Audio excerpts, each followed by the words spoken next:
friends. Welcome back to yet another exciting episode of Friends of the Squared Circle. I'm your host, Crander Hugh, a.k.a. my real name. Today we have our friend All Elite with an elite beard in studio with us. How are you doing today, sir? Oh, I'm doing fantastic, man.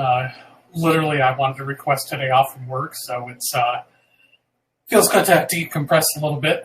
I think it's the first time I took a day off from work.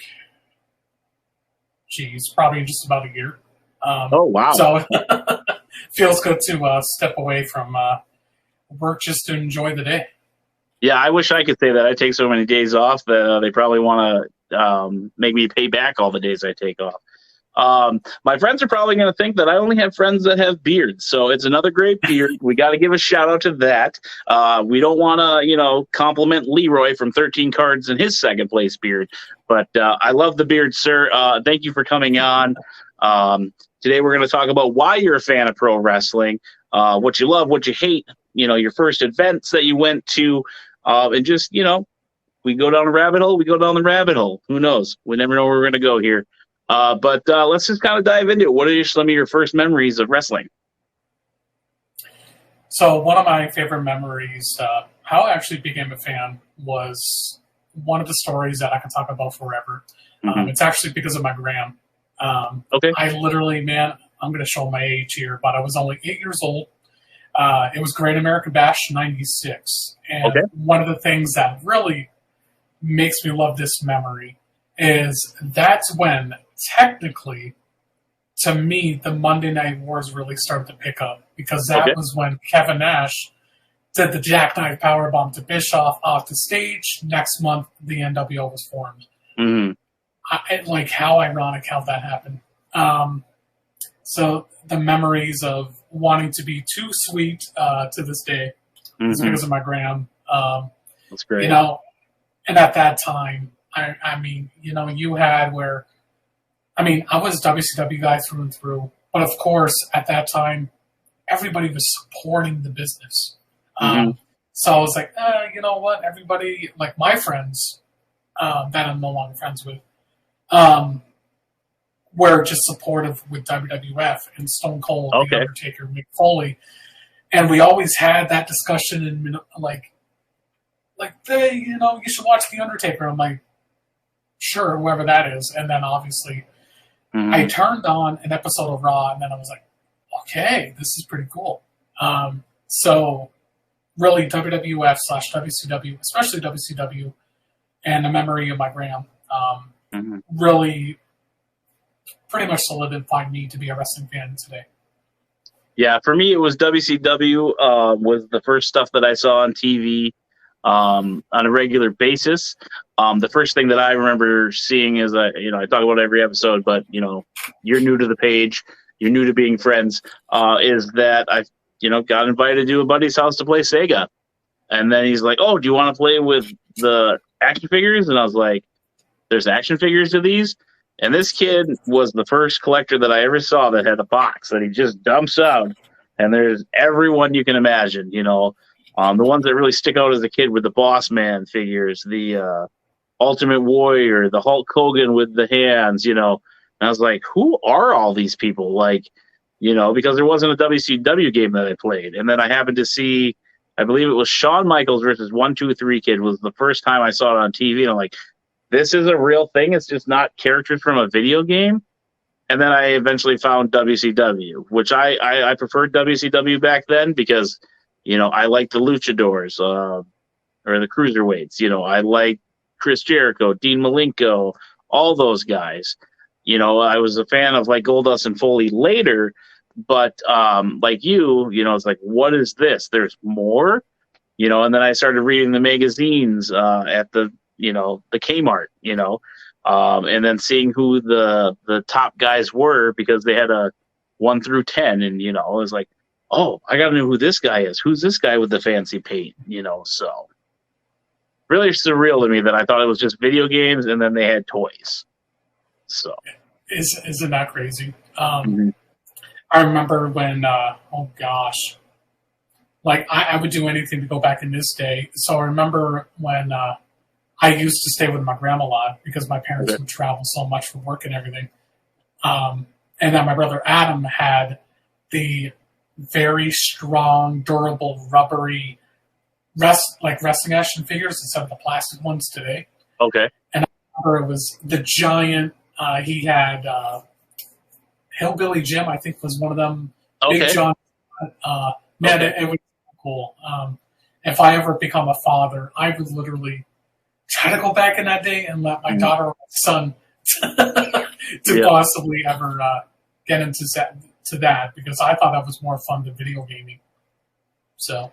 Yeah, I remember, like, just, even with other toys, just kind of letting my imagination grow and go crazy. My wrestling federation that I had like Marvel characters in it. It had characters from other TV shows that were cartoons. I had American Gladiators. One of my favorite figures, I've got to rebuy it. I haven't bought it off eBay yet, was Nitro, because his hands would fit perfectly on the rope, and I would pull him back and slingshot him across. And then I happened to find another one at, we have a thing called Savers. It's like a Goodwill, but a little nicer. And I found another one, so I had a tag team of them. So I was flinging them off the ropes, doing all the high flying. Man, and I've told the wife, Randy, take a shot. That's an inside joke here. Again, you're new to the show.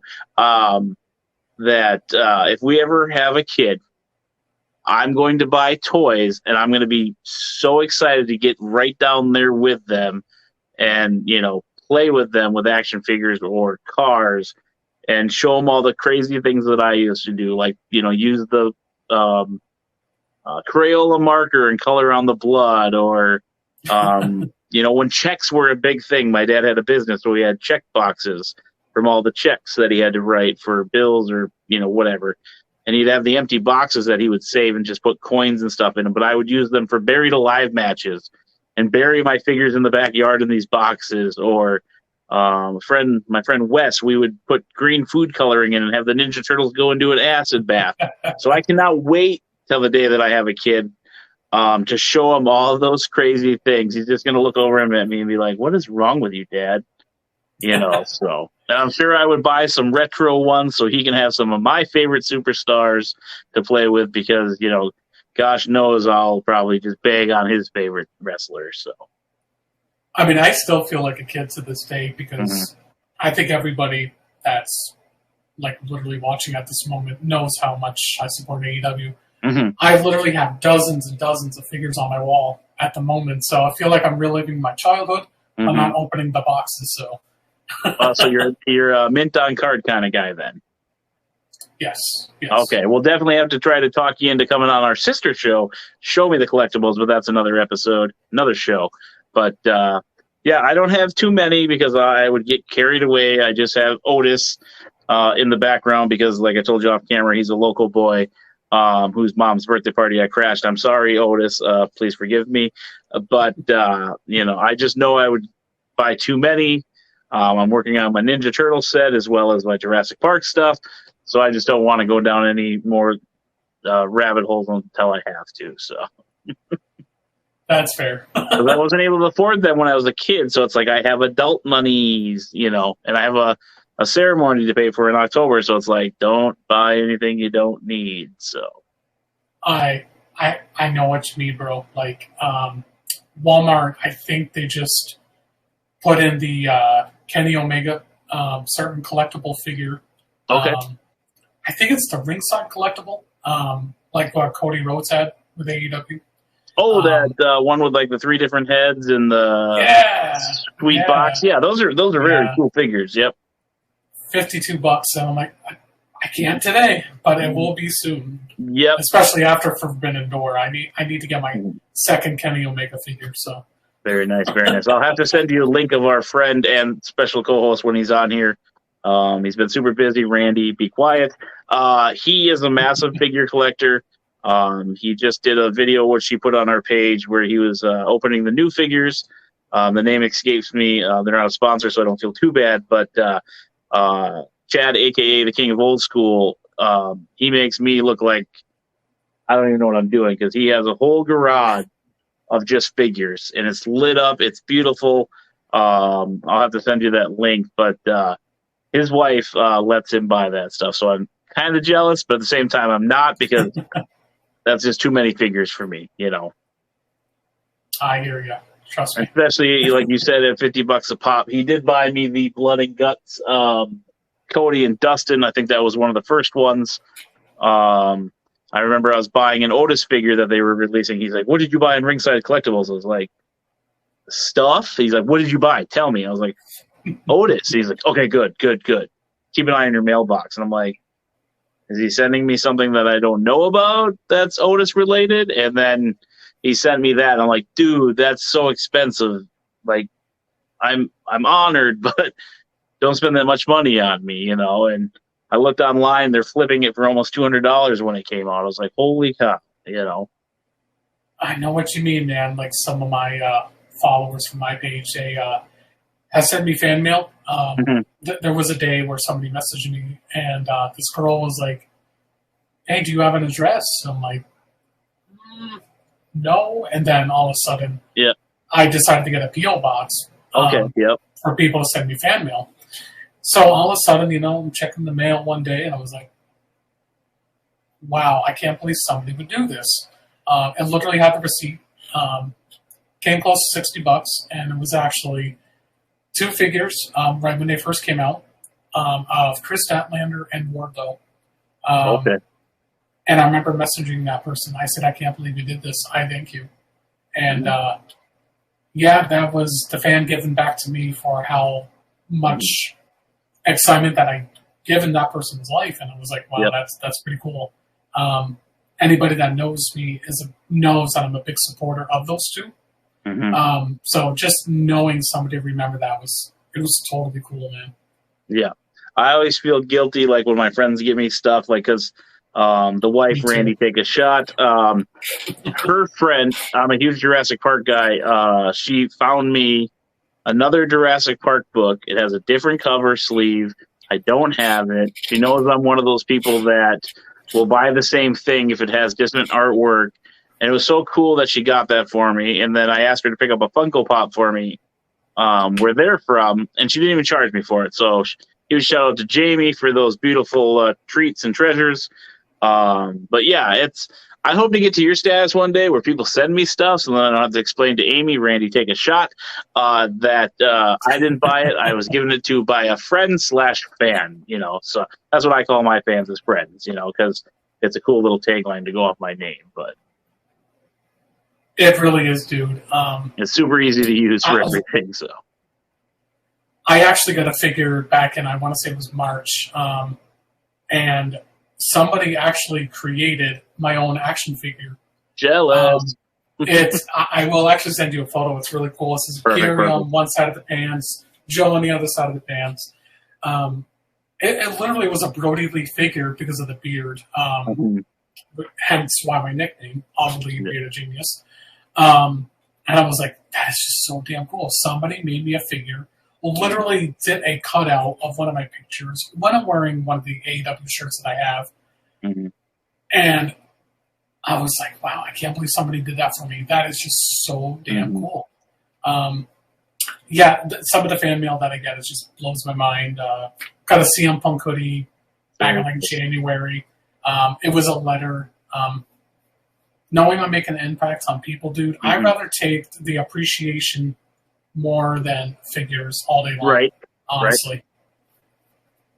That's just like, we haven't released them yet, but you know, you've had JD on your show as well, or he's had you on his show, excuse me. And then, you know, I have an episode coming out with a gentleman who wrestles for PTSD awareness, as well as, you know, I just had somebody from the UK that I was able to interview.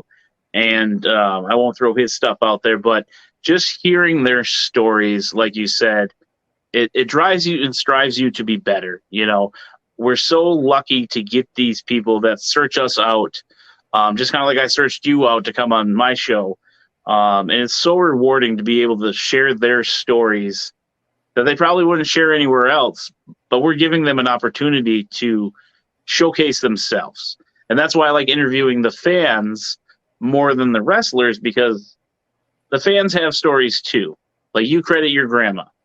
I credit my grandpa and my friend Mike, who introduced me to this sport that I love. And it's so humbling knowing that by me saying, hey, anybody's welcome on my podcast, that I get to hear these stories. And it motivates me to be better and to research more. That way I can share their story the right way, And I know you've been a busy guy going on podcast after podcast. You're always sharing those letters you get. We all strive to get to where you are with popularity. It's just so rewarding. I can't thank people enough. I mean, I'm closing in on 600, and I feel like I'm the king of the mountain. You know what I mean? There you go, man. It's just so cool. Like today, we put up a post of like, hey, I want to see you break. Show me pictures of the wrestlers you've met. And there's been a lot of people that have shared more than one, which is awesome because it's like, hey, I want to show people how cool I am. I would do the same thing because it's like they get a chance to brag.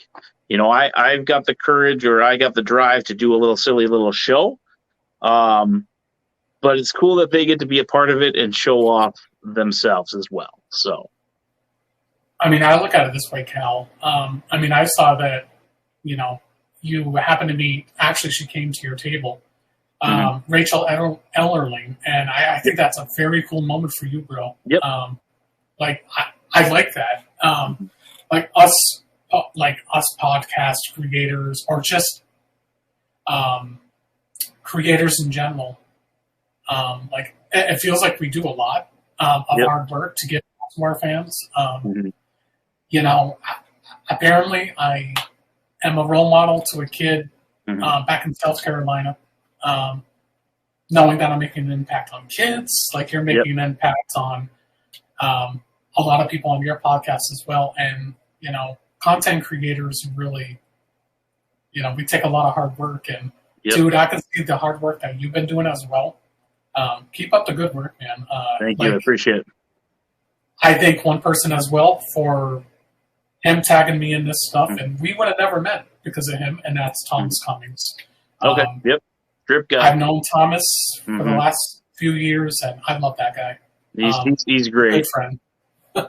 I always tell like the wife, I wish I could dress cooler, and she's just like, then do it. I'm like, well, no, I feel comfortable in plaid and my khakis and my backwards hat and my white shoes. Like that's who I am. But I keep seeing these guys like Thomas and Loopy and other wrestlers at shows that have jean jackets, cut off sleeves, and I'm like, God, they're so cool. But this is my style. This is my thing.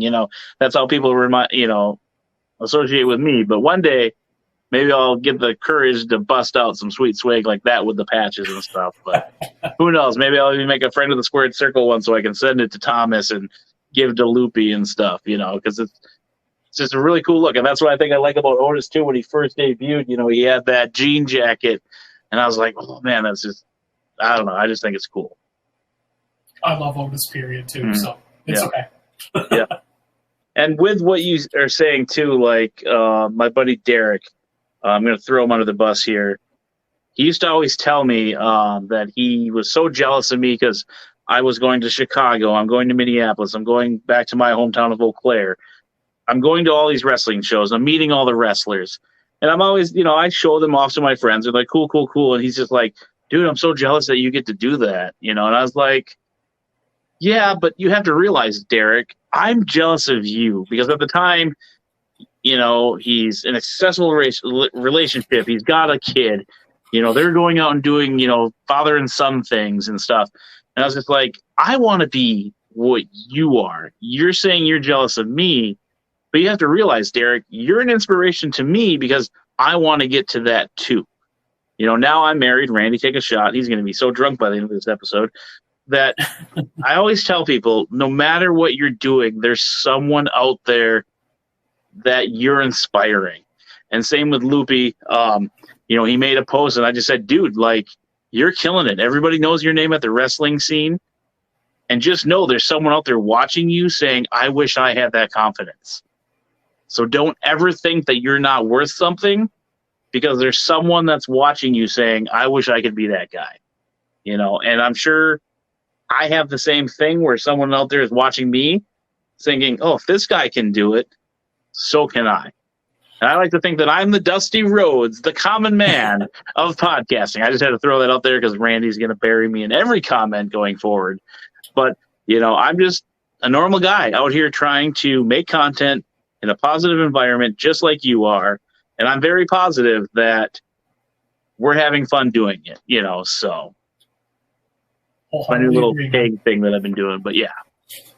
So just know, anybody that's watching, you can do this too. You just have to start up, and if you have any questions, message me. I like to give back, and I have to shout out my buddy here real quick, Wrestling at the 313, Mike D. I've been kind of helping him along with ideas and stuff because he's getting back into podcasting. And I tell him, I'm like, anything you need help with, I'll throw my ideas. This isn't me being bossy. This is just me saying this is the way that I've done it. What you do with this information is up to you, So, and 13 Cards, they gave a lot of information to me, and now I'm passing it on to the next person. So, there you go, man. It's all about helping your friends. Again, back to the friends thing, but that's just ultimately what my message is just giving back, and I want my friends to get a piece of the pie too. So. Perfectly said. Mm-hmm. But back to you. Let's get back to the wrestling. Let's get off this, mountaintop of, the feelings. Who are some of the first wrestlers that you were drawn to? What was it about them that you were drawn to? So to this day, he's actually one of my idols, and he's the reason why I love wrestling, of course. Mm-hmm. There's a couple names that come right out of my head, but one of them that struck me the most was actually Lex Luger. Okay. The thing that really reminded me of him was, of course he had the build like Hercules, not the wrestler, just a cartoon character. Yep.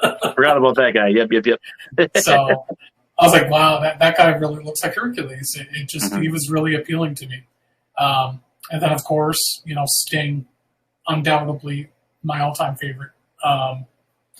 So just seeing when those two were a tag team, again, getting into that period of professional wrestling at that time was perfect. When you're seeing Luger win the world title against Hogan in '97 in Detroit, Michigan, was one of the most exciting moments as a wrestling fan.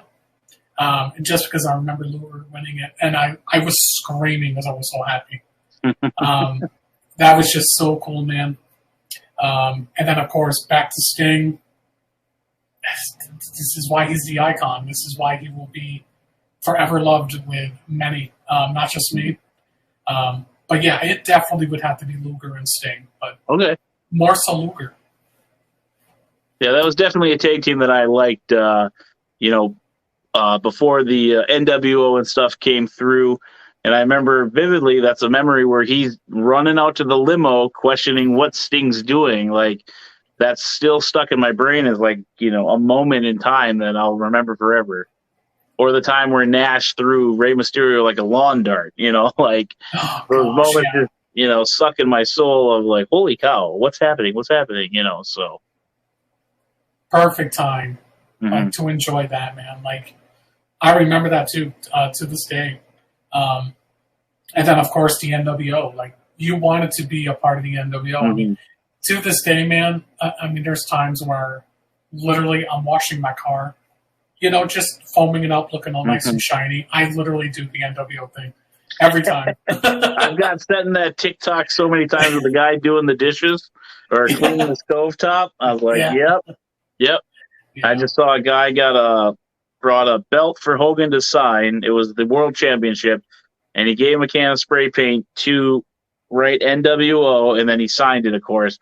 I was like, that's a double win. I know Hogan has his stuff. I try to think it's characters that we grew up with. But yeah, it's just so cool to see Hogan at a signing, spray painting a title belt and autographing it. And if I was Hogan, I would totally put that in the charge of an extra $20. I will spray paint your title belt, So, just like I think the Godfather should come out in the beginning of the show as the Godfather, and then on the second half of the night, he should come out, charge everybody again to be Papa Shango. That's great marketing, in my opinion. You can make the money twice. So, Papa Shango, if you're watching, I dare you. I dare you to do it. You know, get a piece of that pie, you know, so. I mean, you know what's crazy, dude? You want to talk about autographs really quick? It was when I met Darby Allin the first time, back in, I believe it was 2021. Okay. It was in Albany, New York, where me and Thomas actually met. Oh, nice. And it was their AEW theme day on a Saturday. Oh, actually, no, that was the second time I met Darby. So the first time, it was just Darby himself, and I think it was with Aubrey Edwards. I don't remember. Okay. But anyway, Darby, when I went up to him, you know, he was signing my AEW banner. And then, of course, the 8x10.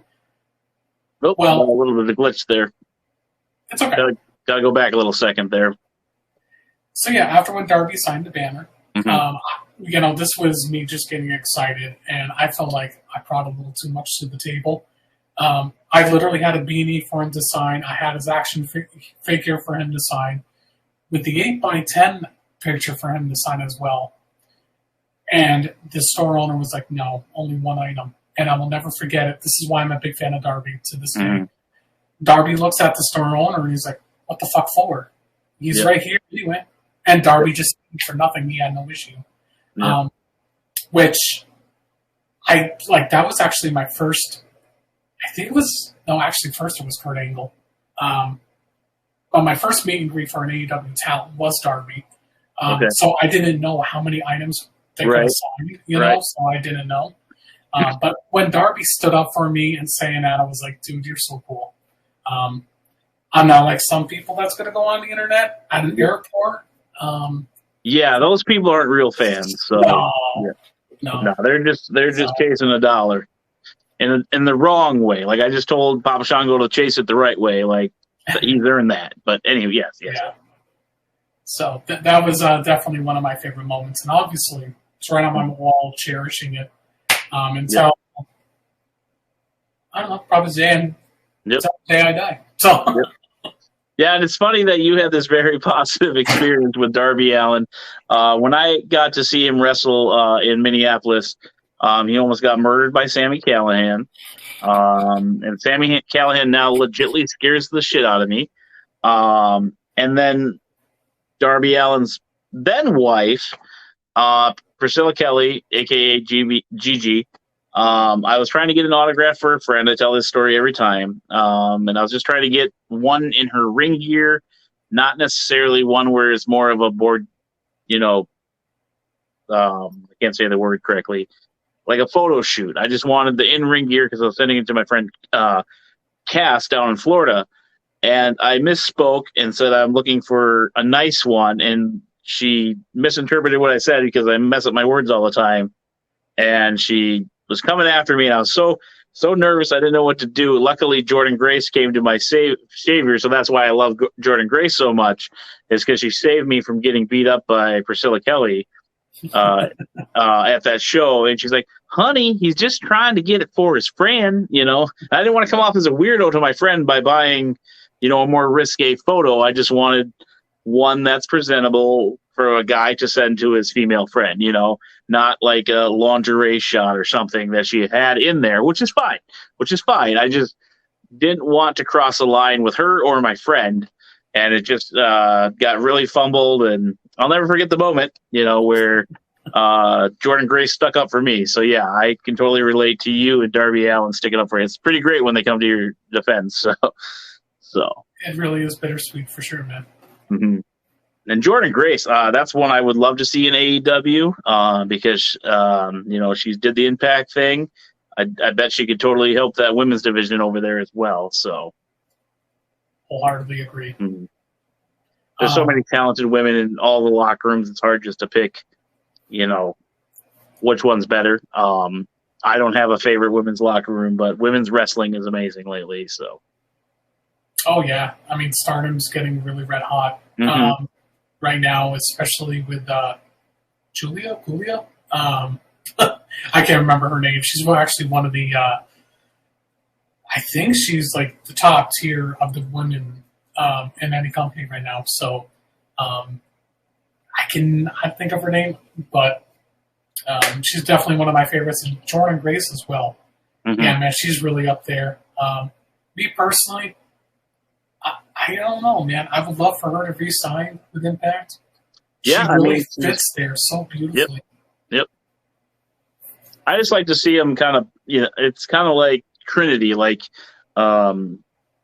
she went to Impact now, so it's like everybody's like, "Oh, it's so stupid. She's downgrading." No, she's actually going to be like the face of that division, because then she's not competing with the other Sashas and the Charlottes up there. Now she's able to step away from all that extra and be the main focal point, just like Sasha Banks.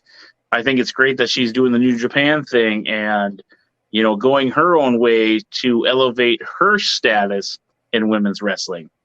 Because when you leave, they all think you're going to flounder, but look how many people have come back to WWE and became champions. Drew McIntyre, Jinder Mahal. I know people crap on that reign, but I like Jinder.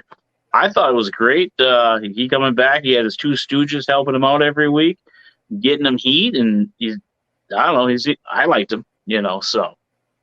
I mean, don't hinder to the Jinder, because when he won Randy Orton at Backlash 17, I was like, that was unexpected, but I loved it because it was somebody different that you never thought. Yep. And I have no issue with that guy at all. I expect Jinder to get a big push, especially when WWE is going to India in September. Yep. So good for Jinder. And didn't Khali come out with him at that match too and kind of help him win? I thought that was great. I mean, Khali obviously hasn't had the most lucrative WWE career, but from what I hear over in India, because Katie Forbes, she's married or dating Rob Van Dam. I don't know statuses of people's relationships, but she was at a Comic-Con with like Victoria, Tori Wilson, and one other name, and no one was really asking Katie questions. And I knew Katie Forbes through Luke Hawk, who plays Stone Cold on The Young Rock. He's come through our local independent scene here, and he's super nice. That's a whole other story I can unpack later. But I had always wanted to meet her just because she was like super close friends with Hawk. And I went up there and I was like, "Hey, can you tell us about the time that you were in India wrestling for Khali's promotion?" She's like, "Oh my goodness." Talking about how many people they draw, people literally hanging in trees to get a glimpse at, the wrestling in India. And then after my question, people started asking her more because it was something they didn't know about her. So like it opened a, Pandora's box of all the questions about her and why she was wrestling over there and how she was the champion at the time. And it was kind of cool because, Victoria and Tori Wilson and them were, Lillian Garcia was the other one, stealing the spotlight. She was just kind of sitting there like, why am I here? No one knows who I am. And that's why I kind of wanted to ask the question, but I also wanted to know what it was like wrestling over there. So, and she's such a bubbly personality. I always say, kind of like Miley Cyrus, her voice does not match who you would think you'd be talking to, but she's super nice. She got a kick out of me, so that's all I can say. So there you go, man. And then my buddy stood next to her, so I'm really pissed at that because I wanted to stand next to her because I was chatting it up with her. So,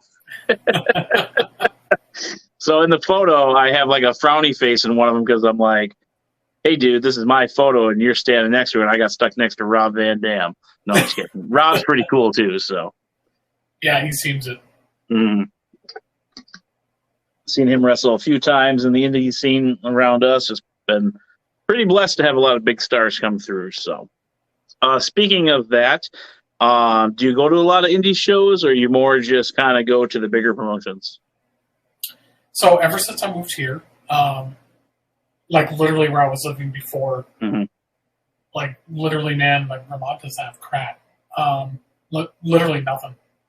So, moving here in Minnesota, it really broadens the horizons of more better things. I actually am planning to go to one of my first ever shows for MCW. Midwest Championship Wrestling, I believe it is. Yeah, there's so many letters I try to remember them all. Oh man, they got some good names on there. I think recently they had Alex Shelley, which is pretty cool. Definitely going to check them out sometime next month. I'm very supportive of the indies. that is one thing that I love about AEW. If I could be quite honest, before AEW even came about, I was just strictly Impact and WWE, more so WWE. So I was like, you know what? No other company's good out there. You know, maybe it was just stuck in my head thinking that, you know. Mm-hmm.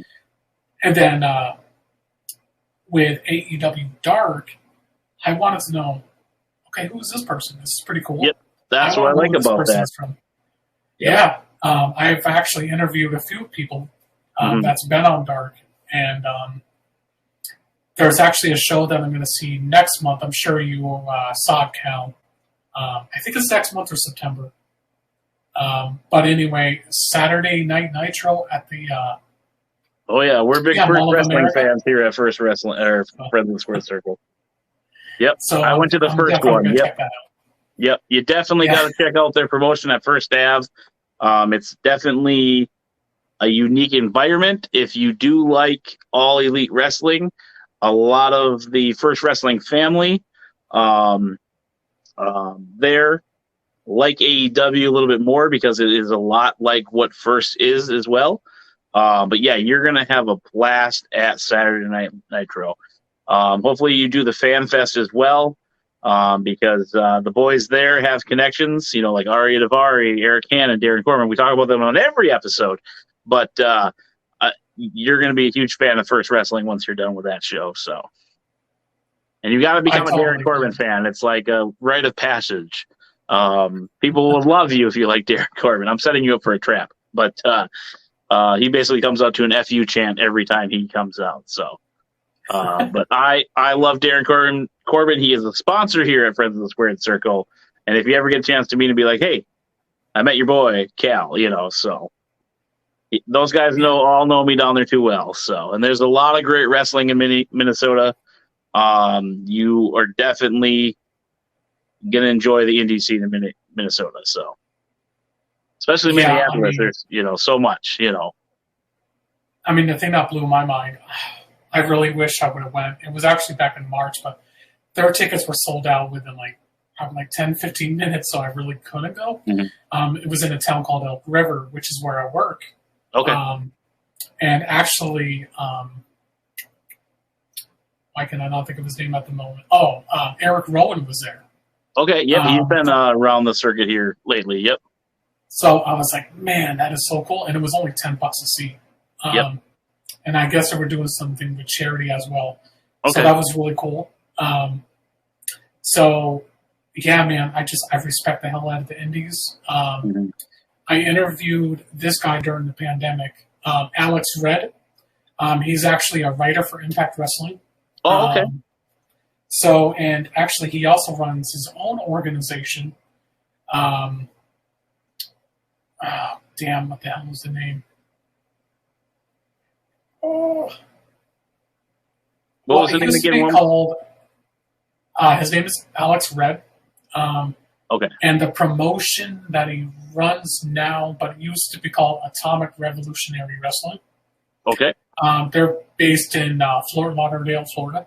Okay. Like literally some good names that he's had on there as well. He had Sabu. He's had Tommy Dreamer down there. Mm-hmm. Really, really cool stuff, man. Kudos to Alex Red and basically any indie promotion. Mm-hmm. Actually, on my page, I'm planning to do something this fall where I'm going to do a charity stream, and I want people to send some funding for giving back to those indie promotions. So, you know, they deserve it because, man, like we wouldn't get the likes that we love today. Like Kevin Owens, too, which is definitely one of my favorites. Love Kevin Owens. To just any of those names that I absolutely love today. Another one that strikes to me, Anthony Bowens. Without the indies, man, like we want to see the names that we love so much, and that's where I want people to realize when it comes to something like Impact, is it a indie promotion? Hey, possibly could be, but look how great they are. When people say, well, that wrestler really downgraded, like it doesn't matter where they go. Yep. They're getting the experience. They're getting to live their dream. Exactly, man. While you're sitting on a keyboard typing your horrible message about how they don't know how to wrestle, but yet you're sitting on a couch eating a bag full of potato chips, so. I mean, those are the people that's given me death threats lately. So yeah, I don't get it, man. But my following, thankfully, they make me very sad. But anyway, it's just like most recently I saw on TikTok. It was Bobby Fish at a gymnasium wrestling, probably in front of 35, 50 people. And I'm thinking to myself, you know what? At least Bobby's still doing his thing. And man, that's cool. And that's what I love about indie wrestling, man. And with that point, too, not to jump in so quick, it's okay. Tommy Dreamer came through heavy on wrestling. They just came back. We just had our vendor table this weekend with them. Shout out to all those amazing new friends I gained this weekend. It's been another roller coaster of high. But Tommy Dreamer came in. This is where we're going to talk about Darren Corbin again. He was working Darren Corbin. And the story that Darren gave out on his Patreon exclusive, which starts at just $1, folks, they were going to have Tommy go over. And then Tommy was like, no, like, I'm just passing through. If this is the guy that you're going to get behind for the future, he's going over today. Like, this win means nothing to me, but it will mean more to him in the long run. And that's why Darren Corbin respects the hell out of Tommy Dreamer, because Darren was starting to make waves, and that, made him look like a bigger name, and now he's one of the top guys in Minnesota right now. And that's not just a selfish plug because he is a sponsor here. It's because he's earned it. Anywhere you look in Minnesota, 9 times out of 10, Darren Corbin is on that card. And who is he facing? Eric Hannon, because those two deliver every night like a Sami Zayn and Kevin Owens, because each match is different and they know what to give the wrestling fans, And I love both of them to death, but when it comes down to it, like, Darren's my boy, But, they just wrestled, Sunday in a 4-way with Josh C. and Silas Young. But, those two, that rivalry will live on forever in Minnesota wrestling, so. Oh, the cool dude. Mm-hmm. Yeah, you'll definitely have I'm going to send you some promotions later this week or something to check out. There's some of my favorite. If you like meeting the stars of AEW and yesteryears, I'll throw some promotion at your way. Then you can, check those guys out. But First Wrestling definitely gets a lot of the AEW guys and gals there, which is great. Kiera Hogan came through when she was with AEW. We have Top Flight that comes through. Darius has just competed at the last WrestlePalooza they had it. He's wrestled Ari Daivari, another staple out of Minneapolis area. And then that match that they had at the AEW Minneapolis show, Dante and Arya just killed it.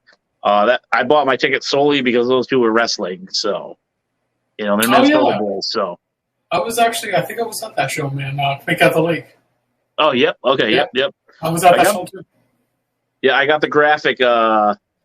Daivari hasn't come out the last few shows, and I've been bummed when he was at First Wrestling because I want to get that graphic signed by both the guys, and I just haven't seen them for a while. But hopefully soon they'll make a sneak peek. They'll probably come through when I'm not at Saturday Night Nitro, of course, because the one time that I don't go to a show, they're going to show up. But luckily, I've got a lot of friends at the First Wrestling family that might be able to help me out at that fan fest. So. Because I've met him 100 times, the autographs will be the same for me. I've already met him, so. There you go. So. But back to you. You're the star here. Was there any inkling of you getting into wrestling, or do you kind of see yourself where you are? For me, like, people always ask me, like, what's my end game with wrestling?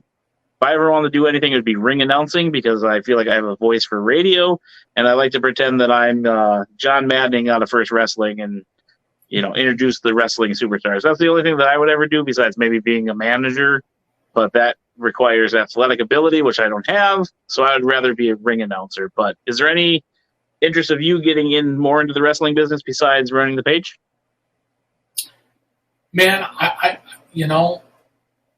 think I've always been into sports. Outside of the wrestling world, I love sports in general. Like NFL, MLB, stuff like that. To get into the wrestling business, man, let me tell you, like, now that my page has catered to such a big audience with so much positivity, my dream now, man, honestly, I would love to be kind of in that category, like a backstage interviewer or something. Okay. I've been told from so many people, like especially in my inbox, and I can't believe you don't work there. I can't believe how much you know more than anybody else that I know when it comes to AEW. I speak to one person, actually two people that work for AEW. They give me a lot of my inside scoops. Oh, okay. Before it gets released to public, that I have to keep hush-hush until it kind of gets leaked. We got a big fish on the channel, share everybody. No, sorry. Go ahead. Well, they do marketing, and another one that's for advertising over there. They're always supporting me for what I do. But yeah, I've always wanted to do stuff like that. I mean, how cool would it be just to go out backstage? Yep. Maybe I could do a better job than Alex Marvez. Like, and it's funny because when this all started, Cal, back in 2020 for my page, I was nervous on my first live because I did not have that much followers like I do now. Yep.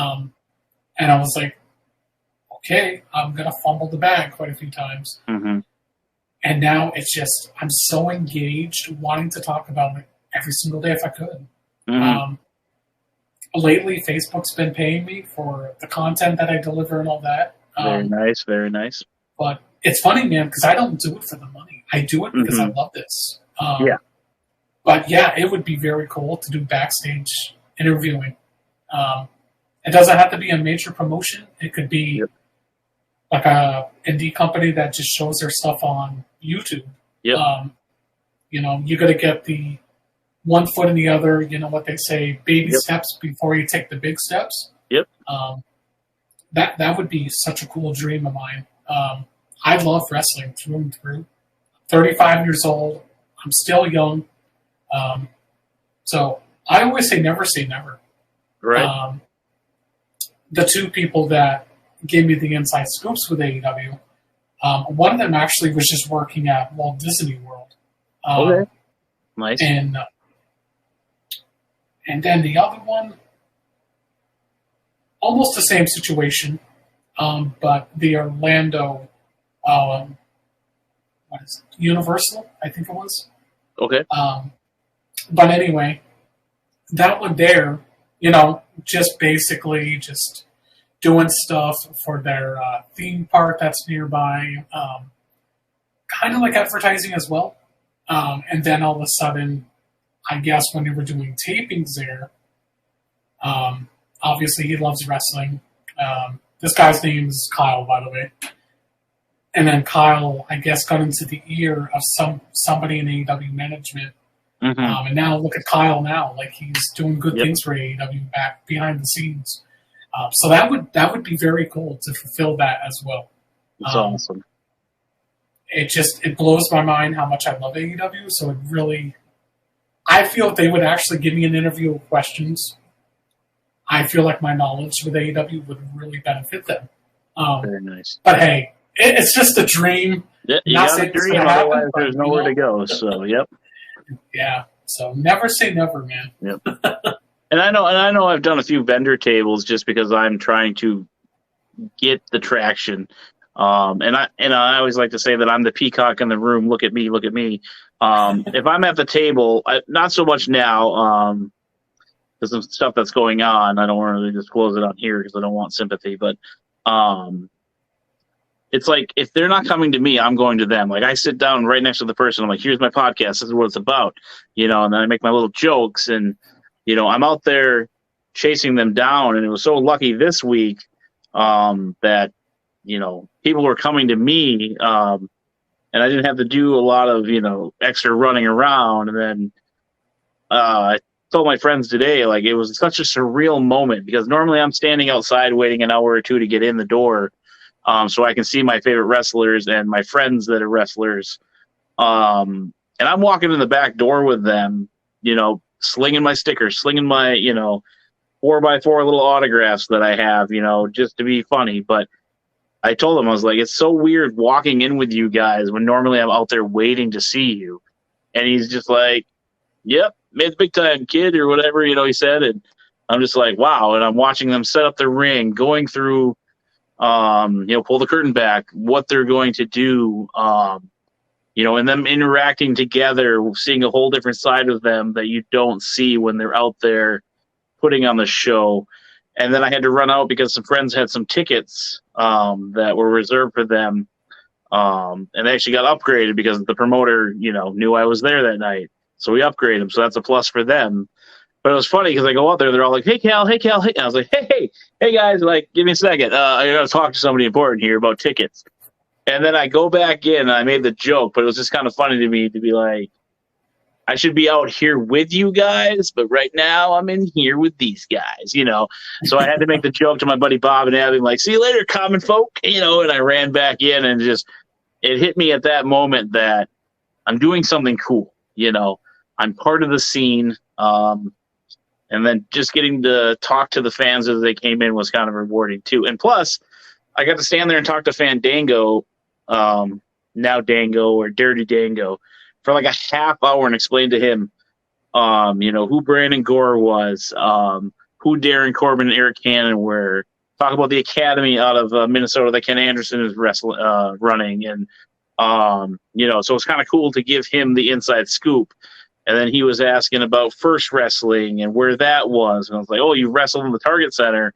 It's right across the street where Prince cut his teeth." He's like, "Oh, Prince, okay," So putting the pieces together, like I was the informant for Fandango. Unfortunately, he didn't come back out. I don't know if he got injured or something, but he left right after his match.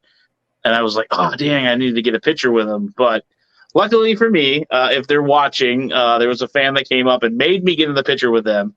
So hopefully I can track that guy down. It's my mission now to get that picture with me, the fan, and Fandango. Because apparently I was big time to that guy. He even gave me $5 for my picture with him. So I've made it. I've made it in the wrestling business. I've created stickers for hot dogs, and I got $5 for getting in a photo with Fandango. So I've reached the mountaintop. I can retire right now. This is our last episode. Just kidding. So You know what?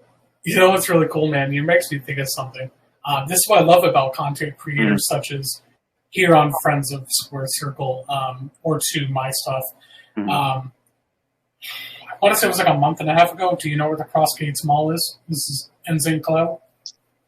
Probably not. I'd have to research it. So I remember I was just walking in the mall, and I happened to go past... Damn, what store was it?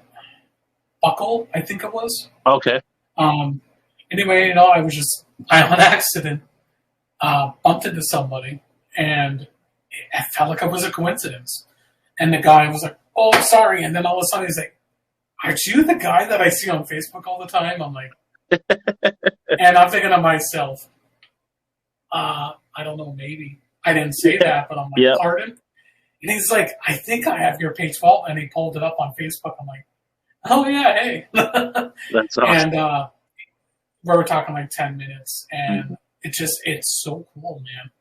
Like, he was just, giving me credit where it's due all the time. And I'm thinking to myself, thanks. But again, I do it because I like to do it, like, to do something like that. But yeah, it's really cool to know that you had your cool interaction. Not with Dango, but hey, I don't mind a follower that I accidentally bumped into. Right. So that was a really cool experience. Yeah, mine's not as cool as yours, but like it was funny.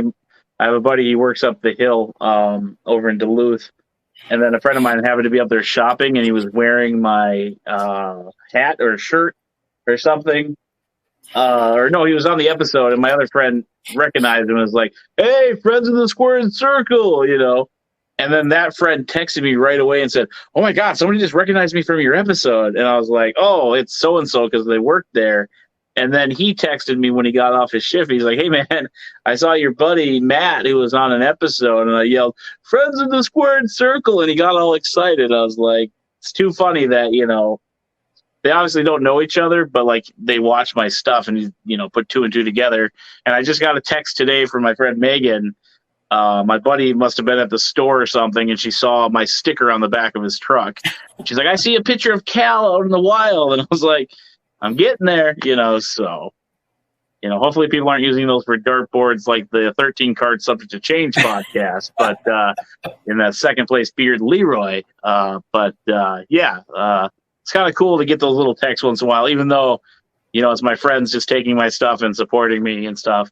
Like I made my friend wear the T-shirt that he bought. Well, his wife bought him. Made the other friend make sure he wore his hat so we could show off my stuff that people knew me. But there was actually a guy that had my hat from a previous show, and his wife was like, "My husband's wearing your hat over there." I was like, "Oh, cool." I had no idea who the guy was. He must have just got it for like $5 when I was trying to get rid of everything at the end of the night. Likes the hat. So it's pretty neat. Cool, bro. I'll have to get you some stickers as well, and you can, walk around and be like, "No, this is the other guy." No, I'm just kidding. So, but before we wrap this up, just one last thing. You obviously have your page as well to promote, but is there any way or any other places that people can find you? I know we like to show you off as well when we do our thing on Wednesdays, but where can the friends find you? So I'm very excited to, right now I'm just exclusively to Facebook until the launching of my own podcast, which will be available on Spotify and Apple, iTunes. So that will be getting this coming Saturday, the 1st. So you can find me on there. I'm also going to be on Twitch. You guys can find me on TikTok. I've got a weird name for it right now. It's actually Beard Investigator 1. But that's going to be changing. Okay. I had a very exclusive TikTok channel, and then all of a sudden they banned it. I have no idea why. Seems to happen to a lot of people. MacGuber. I think Thomas might have had some issues with people just randomly flagging it to be funny, and it's ridiculous. At the end, but yeah, definitely. Facebook is definitely getting a lot of publicity right now. Perfect. We'll put that in the description when we release this video, as well as in the comments, so people can find you and tag you as well. Yeah, that would be great, man. Yeah, I just want to, and I'm sure, like, you're new to the page as well. You see every Wednesday we show off our friends. That's a way of us giving back, so we'd love to continue to get you on here when you're free, but you're going to be starting your own podcast there. We don't want to take too much of your time. But, Gary, I can't appreciate you enough for taking the time out of your night to come on here to support our little channel. That's what networking is about. And then, hopefully we get you on with some more friends. I know my friends are a lot more into AEW. I'm sure they would love to chat with you as well. So I can't thank you enough for being a friend of the Squared Circle. So. Cal, I gotta say, man, keep up the great work here. Thank you. This is I'm forever grateful for you to reach out to me, and man, I hope it succeeds more than mine, honestly. Thank you. But thanks so much, man. Appreciate it. And I feel like we got a cool perspective of just interviewing fans to get their story out there. Like we said, we've been getting a lot of amazing stories, and I'm honored to, be the one to help show that story. So, yeah, I could talk about my stories all day. Trust me. Perfect. Well, there'll definitely be a part 2. We went a little longer than I normally do, but that's okay, because when friends are talking, great things happen. So we're gonna play that beautiful. Oh my goodness, Randy's gonna eat me alive. Beautiful video package here at the end, and then we'll get you on with your day here, sir. Sounds good, man. I appreciate it. Stand by. No problem. Hey, friends, thanks for tuning in to yet another exciting episode of Friends of the Squared Circle, where I'm your host, Cranderhugh, a.k.a. my real name. Now let's jump into those sponsors, shall we? Make sure to check out ChefKeithFoods.com for all of your salsa needs. The best made fresh since 2019. Flavors include Ragin' Reaper, Hoppin' Habanero, Groovy Garden, and more. Check out that website today. Also, check out our friends over at Superior Creations for all of your custom tumbler needs. They are on Facebook.com/Superior Creations MN. Also, Darren Corbin, give him a like on Facebook, Instagram, YouTube, Twitter, and TikTok. Yes, Darren Corbin is on TikTok. And another great way to support Darren is by checking out patreon.com/Darren Corbin, where tiers start at just $1. Last but not least, make sure you give us a like and follow on all of our social medias as well. We want to thank you for being a friend of the Squared Circle. Tune in for more episodes. Also, if you want to get merch for yourself, you can check out friendsofthesquaredcircle.org for all of those needs. And it's your boy, Carander Q. Carander Q out.